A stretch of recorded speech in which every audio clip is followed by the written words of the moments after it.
Welcome to Grand Canyon National Park. This exceptional landscape has been home to people for the last 12,000 years. Join me, Ranger Brian, for a Ranger Minute as we consider the lives of the ancestral Puebloans, one of the many groups of people who've made the Grand Canyon their home. The ancestral Puebloans were the first farmers to live in this area. They grew corn and beans and squash. Many visitors are amazed that people could survive here as farmers. Look at this landscape. Could you imagine being a farmer in a place so dry? But the people found everything here that they needed. Summer thunderstorms provided the rain to grow the crops. Native plants and animals provided additional food. Fibers from the yucca plant were woven into cords, rope, and sandals. And stones were shaped into building materials, grindstones, axes, and arrowheads. Tusayan Ruin is the remains of one of their homes. This is the remains of an ancestral Puebloan village that dates back 800 years. These stone walls are what remains of a home for 25 people. Each room was probably home to one family.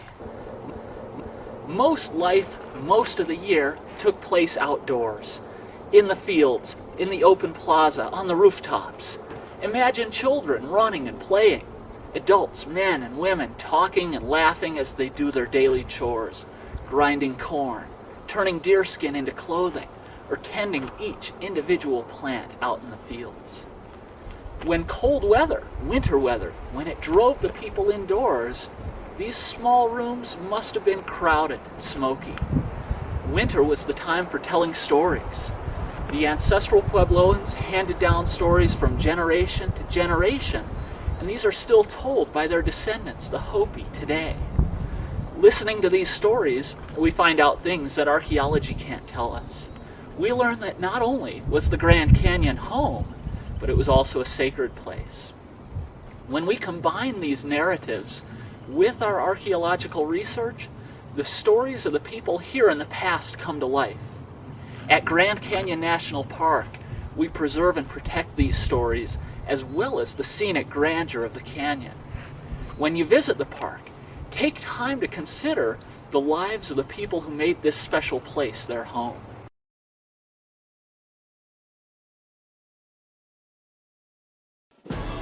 A proud Indian chief had seen his tribe devastated and 2 of his children perish.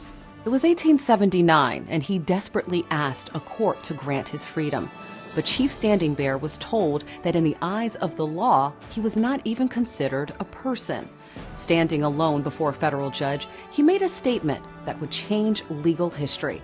Hello, I'm Bridget Lyles, and in this Moments in History, we take a look at the remarkable trial of Chief Standing Bear versus General Crook, a story of a deathbed promise, a leader's poignant message, and a moment that extended the most basic legal rights to Native Americans.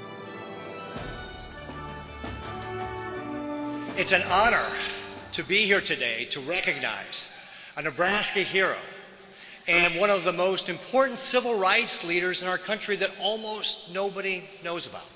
Federal lawmakers and leaders from Nebraska gathered at the U.S. Capitol to dedicate a statue of Chief Standing Bear of the Ponca tribe, a man who defied the law in 1879 to fulfill his son's dying wish.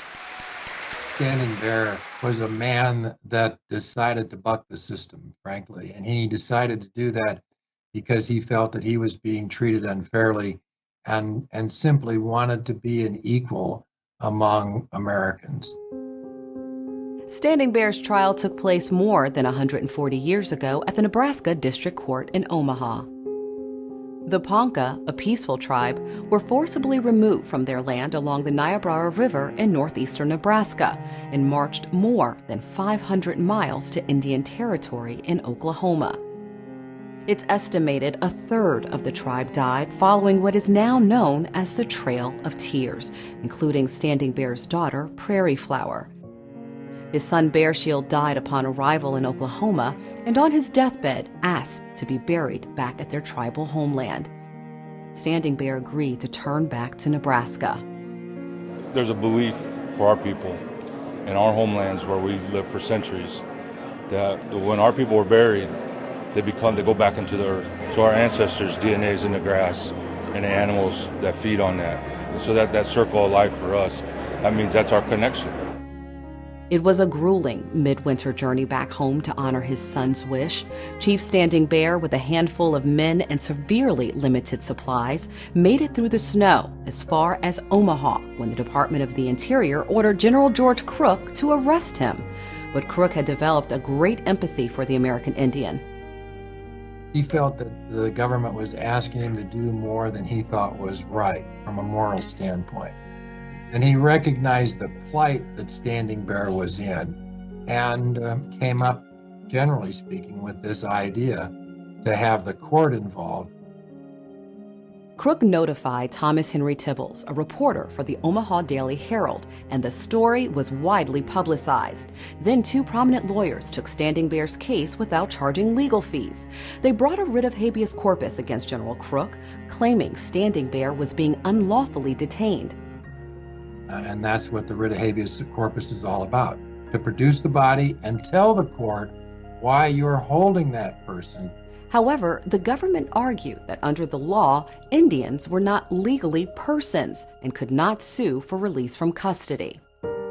I think that there's some that would say that he enlisted the help of the press and then came up, generally speaking, with this idea to have the court involved to determine whether or not he, General Crook, had the authority to send Standing Bear back to Oklahoma. Beginning his opinion, Judge Elmer Dundee addressed the court.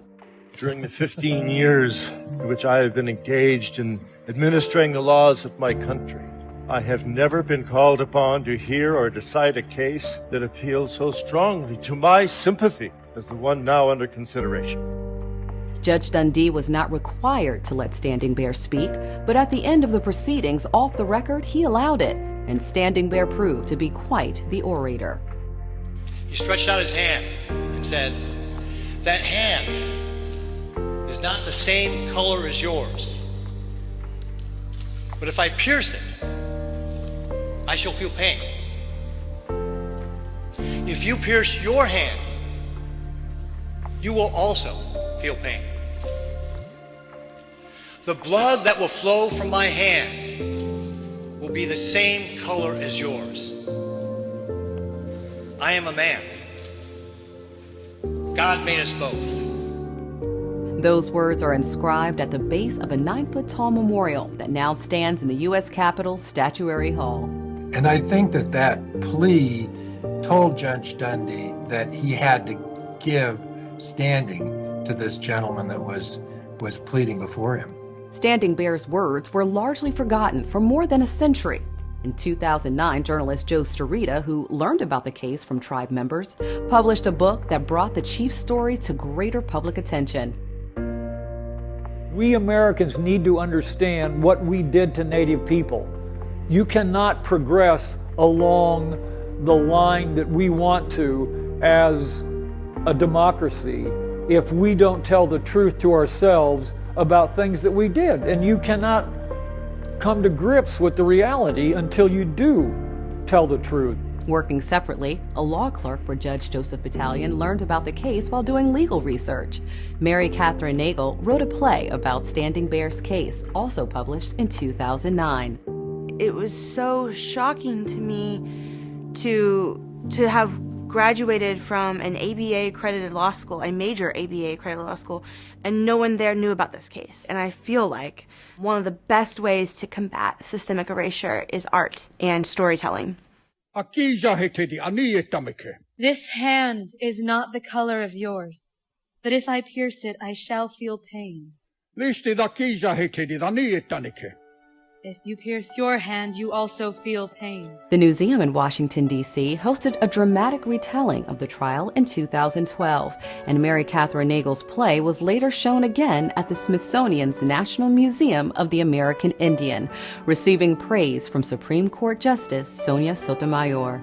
The effort to dedicate the statue for Chief Standing Bear was organized by Judy Goshkibas and her daughter. It just takes one person to change the world, and one by one, if we collectively unite our voices and our spirits, this really can be a better America. The more that we can tell that story, the more people will learn about not only just the Ponca tribe, but Native people across the country. There are over 580 tribes, and for the country to have a broader knowledge about Native Americans, we're not just in the past, we're still here. Following the trial, Chief Standing Bear was set free and returned to his tribal home. He remained a champion for Native American rights until his death in 1908. Ponca tribe members who still live in western Nebraska continue to honor his memory. I think that that legacy stands for something, and that it's important for people to understand that they have to stand up for their rights. And I believe that it's a lesson that was important back in the 1870s, and it's important today. The Ponca worked to overcome hardship again decades later. In 1966, the United States government terminated recognition of the tribe. Members battled for that recognition for nearly 30 years, and in 1990, the Ponca tribe was officially restored by then President George H.W. Bush when he signed the Ponca Restoration Act into law.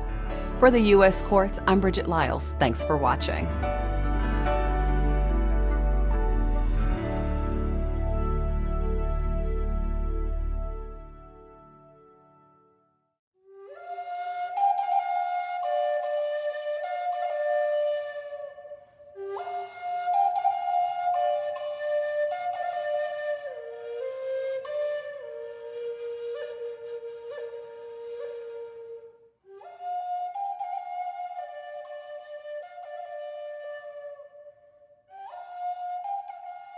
Many Native American traditions recognize a special connection to nature, which includes the integral belief that all things have a spirit.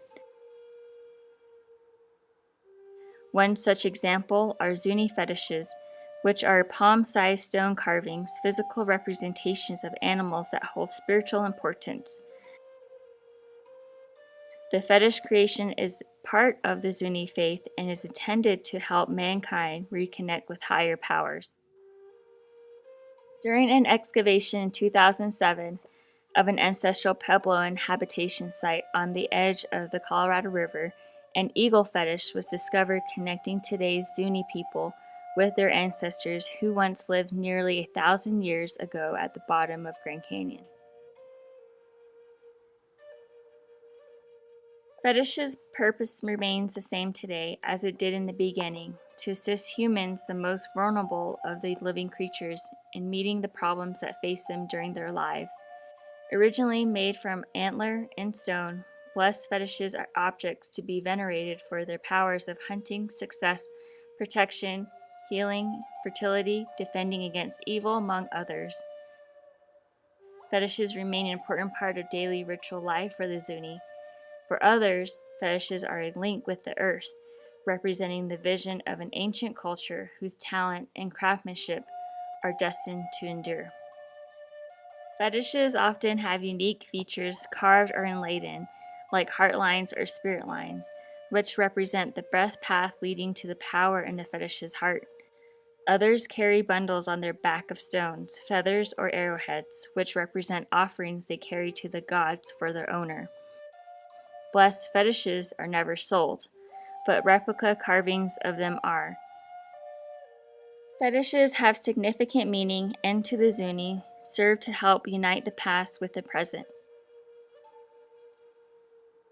Zuni art is a material record of the past. Fetishes have been used for over 1,000 years to assist Zunis and their ancestors in times of need. Who do you call on when you need a little help or wisdom?